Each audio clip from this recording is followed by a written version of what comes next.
Salute, ATP. It's your boy Rain. Yeah, I'm out in the truck this morning. You know, I'm starting to like doing it from my truck, man. I mean, I'll be in the studio sometimes in my little podcast studio, whatever you want to call it. You know, it's cool up in there, but you know, my truck is real private. You know what I mean? No interruptions.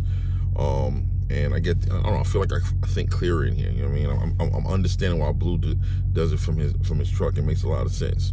Anyway, salute to my subscribers. Man, if this is your first time seeing this content, I'm telling you need to hit that subscribe button, hit your bell icon so you can get all this content. We keeping it up to speed on here on all things boxing. I'm also a MMA junkie, you know what I mean? I'm big in my MMA as well, but you know, this right here is exclusively for the boxing community. It will stay boxing. I may open up another channel for my MMA fans, because we stay up to speed in that space too. When it comes to combat sports in general, I'm all over it. You heard? So, man, looking at the broad spectrum of the space right now, and how it looks. And listen, guys, by the way, when I'm talking about the space, I'm talking about in the content creation space as far as boxing in the creation space is concerned. What the fan base, which I'll be honest with you, I always will keep it 100 to say that I'm new to this space. You know, generally speaking, I just jumped onto YouTube and started peeping out all these boxing channels maybe less than a year ago. And, you know, inspired by what I've seen by some people, and also, you know, inspired by some people in a positive way by seeing them do something great, and thinking that I could contribute something to the space, because I've always loved boxing. I've watched, you know, combat sports in general. I'm just, you know, that's just something I'm somewhat well versed in, right?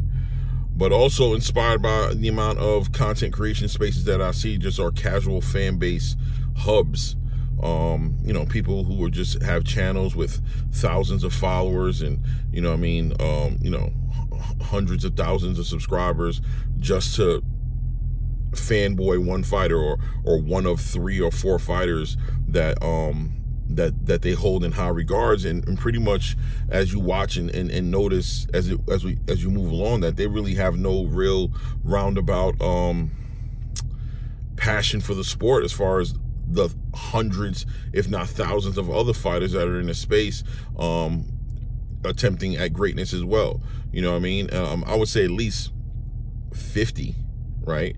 I'll say at least 50 fighters that I think if you're going to be in this space, you should have some knowledge of those fighters. You should be have some understanding of, you know, these weight divisions, these weight class divisions, and the up and coming guys, as well as the guys that are already there and on their way out the door.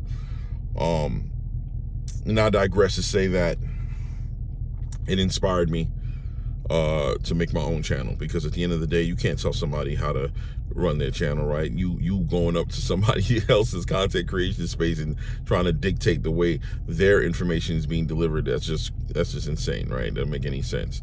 So that inspired me to make my own channel, and here we are today. Yeah, man, Anthony Joshua Francis Ngannou card. It's been about a week going. Well, no, it hasn't been a week. What am I, crazy? Friday, a couple of days ago, right? About 5 days ago, 4 or 5 days ago, maybe. I don't know. My math ain't mathing. I'm sure you guys will correct me. But and the dust is settled. You know, the reaction video I made was right after the fight, and you know, I had just came home from work. I was watching the fight literally on my phone through my DAZN app, because you know, I work during the weekends. It was my wraparound shifts. Like, I'm off today, right? And I just reacted. As soon as I just had to react, and I wanted to drop a reaction. I got a pretty decent response. Shout out to everybody who saw the video, all the people who liked the video, all the people who commented in the video. I really appreciate you guys, more than you ever know, man. I really appreciate you guys helping the channel grow. The community is growing, man. And I appreciate you guys again. But that was fresh off the press. Now that the dust is settled, how do I feel about the whole situation? You know, the name of the video was When Boxing Humbles You 2. I had actually When Boxing Humbles You 1, when Deontay Wilder suffered his defeat to Joseph Parker. And why do I mean when boxing humbles you? I say the title holds significant meaning in the fact that you can't walk into another space and just automatically, be at the top of the game. I mean, clearly people can give you an opportunity to be at the top of the game, but it takes experience, it takes a certain commitment, a certain understanding of the craft that you're walking into in order for you to be at the top. The people who you see at the top of that game have paid their dues. Very similar to this content creating space that I'm in, right? I can't come into this content creating space and just assume that I'm going to come in and have the influence of somebody with 150,000, 200, 250,000, 300,000 followers or subscribers or whatever have you. Because at the end of the day, they paid their prices. You know what I'm saying? They paid their dues, excuse me. You know what I mean? They did the things that you don't even know about yet until you do it yourself. They went from the highs to the lows. I'm sure there's times where a lot of these content creation spaces considered not doing the content anymore. All these things have to be taken into consideration. If you're going to walk into a space with aspirations of being at the top of the space one day, you have to be ready to put in the work that people before you put in. Every now and then you get a savant who can come into a situation and just be gifted and just kind of fly through all the obstacles and just be at the top of the game in a short, small amount of time. But for the most part, I wouldn't say bet on that. The reality is you have to put in the work. I digress to come back to the Francis Ngannou and Anthony Joshua fight card. Francis Ngannou had an opportunity because he was somewhat of a phenom, right? And when you look at his story, if you guys don't know his story, go look it up. Or I think I have a video back in the archives that will tell you more about Francis Ngannou. But just to understand that he came from very humble beginnings, and it took a lot for him to get to this country, to get into this space and this opportunity. And at his age, being in his late 30s, him being able to achieve a lifetime goal of his, a dream of his that he really had when he left his country, which was to become a professional boxer. Mixed martial arts wasn't in the stars for Francis Ngannou when he left Cameroon. He was thinking about becoming a boxer. He did what he had to do to take care of himself and his family, but ultimately, the dream was boxing. And although it happened late for him, he had a chance to achieve that dream. And a lot of us will live our lives and won't get a chance to do those things. So that's why we have to celebrate Francis Ngannou for where how he challenged himself and had the opportunity to see how he was built in front of the world against the two best heavyweight fighters, or two of three. But I'll say quite arguably two of the best heavyweights on the world, in Tyson Fury and Anthony Joshua. So we can celebrate him for that. But why was he humbled? He was humbled because the reality was he didn't put in the work that Anthony Joshua and Tyson Fury put in. He wasn't there. He didn't have that opportunity. It wasn't that he's lazy and that he tried to take the fast way. No, that man has gone through things that Anthony Joshua and Tyson Fury could never imagine going through, and probably wouldn't survive the things that he's been through, right? But ultimately, in this specific craft called boxing, he just didn't put the work in that space to earn the accolades that Anthony Joshua had and that Anthony Joshua had and Tyson Fury. It's early in the morning, so we have to take that into consideration. But not taking anything away from Francis Ngannou, but the humbling was there for him. You could see he was humbled. I had somebody in my comments basically saying, oh, he wasn't humbled. They took offense to the title, and they took offense to me saying he was being humbled as far as put him in his place. And I understand where you guys are coming from. I understand where that gentleman was coming from. But at the end of the day, there was a humbling that happened. But it was a respectful humbling. That's why Anthony Joshua, credit to him, didn't even celebrate the win like that, because he understood there was a big mismatch. He understood that this was a dream for Francis Ngannou, but at the same time, he wasn't going to hold it against him. He understood, why wouldn't Francis Ngannou go for it? A lot of people would have been given that opportunity that Francis Ngannou got, and would have declined it. They would have immediately understood that this was way too tall of a task to jump into without the experience that they know they needed. But Francis was confident in himself and put himself in a situation where he could suffer the consequences of a heavyweight fighter who loses a fight, which is to be knocked out. And that's what happened, So there was a humbling there. What does Francis Ngannou do next? Well, Francis Ngannou, the world may be his oyster right now. You don't know. At the end of the day, he signed a contract with the PFL. who's also affiliated with Saudi Arabia as well, which is what made all this so easy for Saudi Arabia to coordinate. He can continue boxing, or he could just retire altogether. He's made a hand, I think between the Tyson Fury and this Anthony Joshua fight, Francis Ngannou made north of $30 million. So, financially he's secure, he's good. I'm sure he can take care of his family. He has foundations that he's running. He's trying to be an ambassador of mixed martial arts and boxing for his country of Cameroon. He's trying to be an ambassador for that. So he has enough on his plate to where if he wanted to stop fighting, he could. But if he doesn't want to stop fighting, he doesn't need to stop as well. Clearly, the PFL is still an option for him. He's one of the best heavyweights in the mixed martial arts space. And he's still a big driving force and will garner a lot of attention in that space if he chooses to go back there and compete in that space. There's still a super fight in the mixed martial art community that he could help facilitate, which would be him and John Jones. Everybody was very interested in trying to see how that fight would happen. Everybody in the mixed martial arts space knows that John Jones is one of the biggest attractions in mixed martial arts. So there's still big money for him to make in the PFL. Or in the mixed martial arts space. Boxing, if Francis Ngannou wants to approach boxing, he has to take into consideration the work. The way for him to get better, to be able to compete on that level he wanted to compete on, is going to involve him,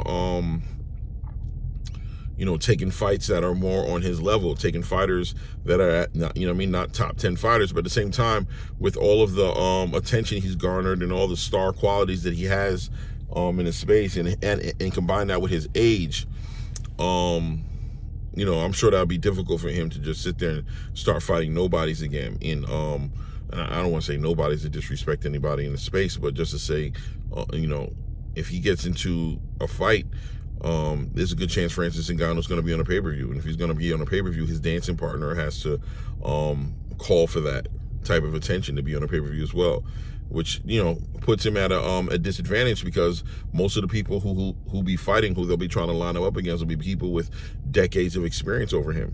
And the heavyweight division is a very dangerous division, because of everybody can knock you out. Everybody has powerful punches, and Francis Ngannou has to be aware of that and make a decision for himself how he feels about it. But health-wise, getting punched in the head by a heavyweight, you could make some better choices if you're trying to be healthy and have a long quality of life, right? But he has all the options in the world. We'll see. I'm sure he's sleeping on it, and on his double king size bed in his palace in Africa somewhere, figuring out what the next move is going to be. Congratulations to Francis Ngannou. Even though he lost the fight, he still got to get a shot at achieving a big dream that most people will never ever get an opportunity to understand what he feels like. So as far as Anthony Joshua is concerned, what's next for Anthony Joshua? Well, Anthony Joshua literally has the world as his oyster. I mean, he's literally, a lot of people are considering him the best heavyweight in the world right now, right? You got some people who argue it and say it'll be between Usyk and Fury, or some people who just all out say Fury's the best heavyweight in the world.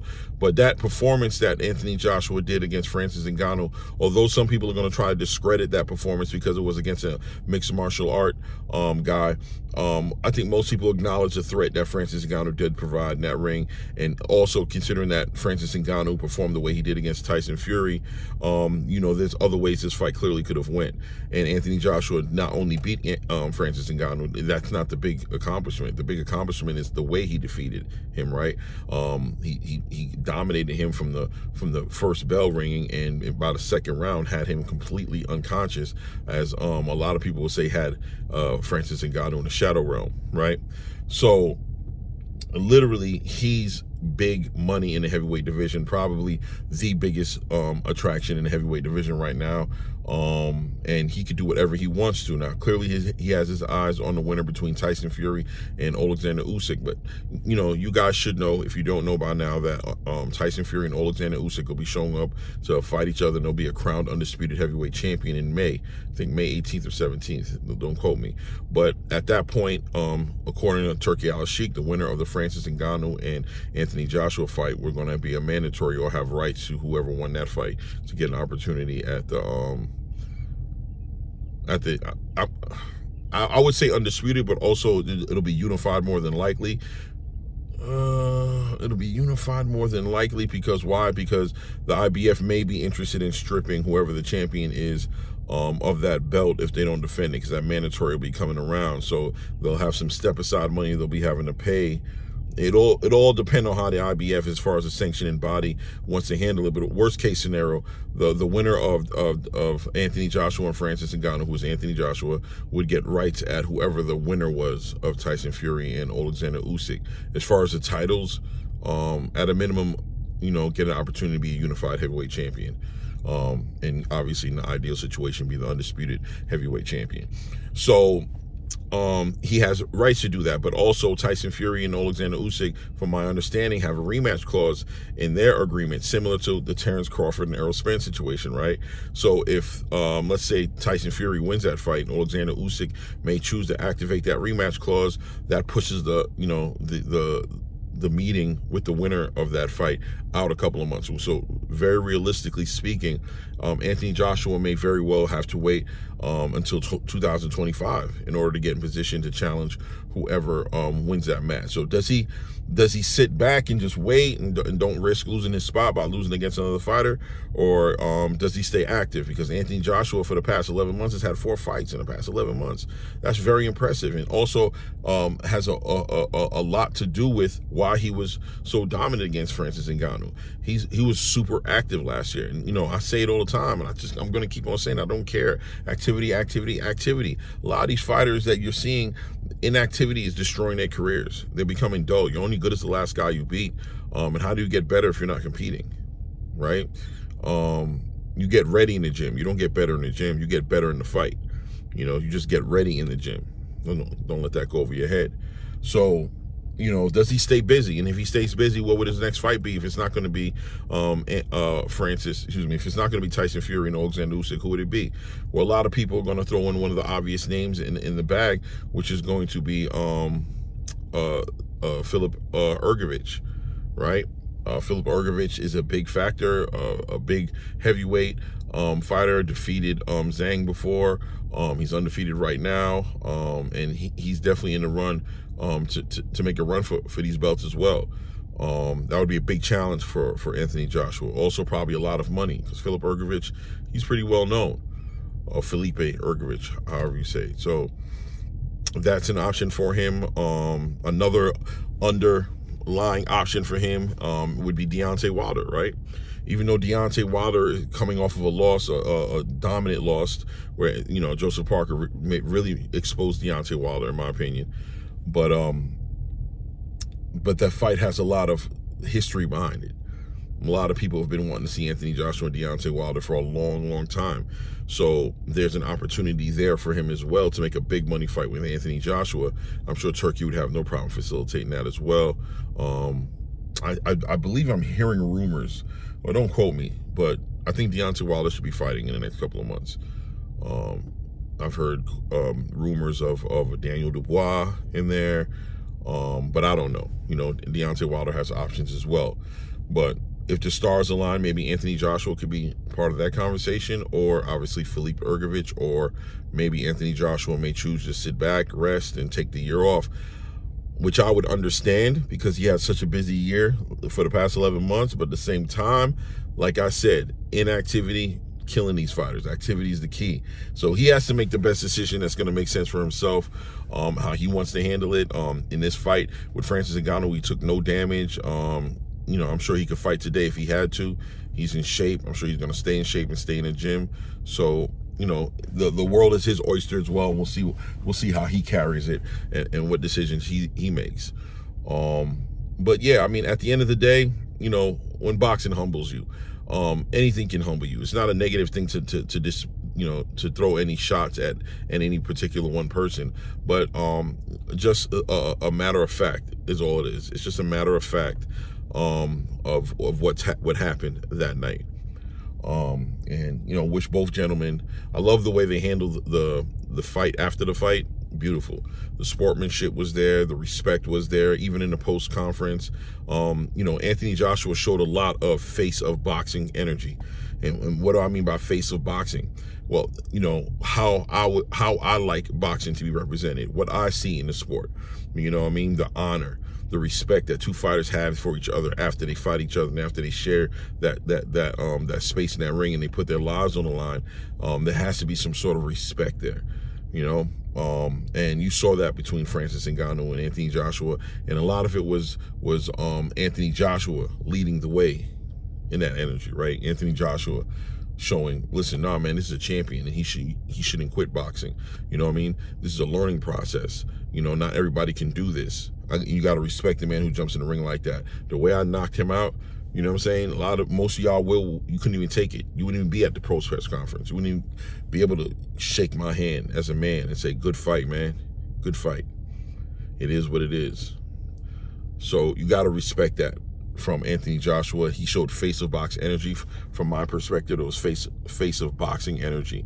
The way he handled it, the way he didn't celebrate after he defeated Francis Ngannou. He was aware of the present situation and aware of what happened and understood that, no, I'm not going to stand up on the turnbuckle and beat on my chest and tell the world I'm the baddest man alive. I understand that my opponent was out of his league. I had to expose that at him, but on to the next one, right? On to the next one. But you guys let me know what you think, man. As far as Francis Ngannou and Anthony Joshua is concerned, what do you think the practical, most realistic next step is for them? As far as Francis Ngannou, does he come back to boxing? Does he continue boxing? Should he go to mixed martial arts? Should he retire? A knockout like that could change a lot in a man. And as far as Anthony Joshua is concerned, should he sit still? Should he sit still and, just wait for the Tyson Fury and Alexander Usyk situation to iron out before he makes any decisions? Or should he just get active? Should he be looking towards his next fight? In my opinion, I think at a minimum for Anthony Joshua, he should be waiting for the May 18th fight. Let's just see how that fight goes at least. If there's a dominant performance by either one of the guys, then, I'm sure Turki Al-Sheikh will be willing to pay some step-aside money as far as that rematch clause is concerned to get that out the way and allow an opportunity for Anthony Joshua to fight the winner of that fight. But if it's super competitive, a split decision type of situation, Anthony Joshua might consider at that point to allow those gentlemen to finish iron out their situation and maybe look into some other fights. I think he should stay active personally as well. Who he should be active with, I don't know if he needs to get in there with a murderer. You know what I'm saying? He might want to do a little tune up a little bit, get him active, and then maybe that next fight face a murderer, or see what happens if things pan out between Alexander Usyk and Tyson Fury. But that's where I'm at with it. Listen, it's your boy Claymore Rain. It's at ATP Combat Media. This video was a little longer than I anticipated it being, but I enjoyed sharing the information. I think it was quality content. If you agree, go ahead and hit the like for me. If this is your first time seeing it, go ahead and hit the subscribe button, hit your bell icon so you can get your content, your alerts when the content is dropping. All right. And on that note, we out.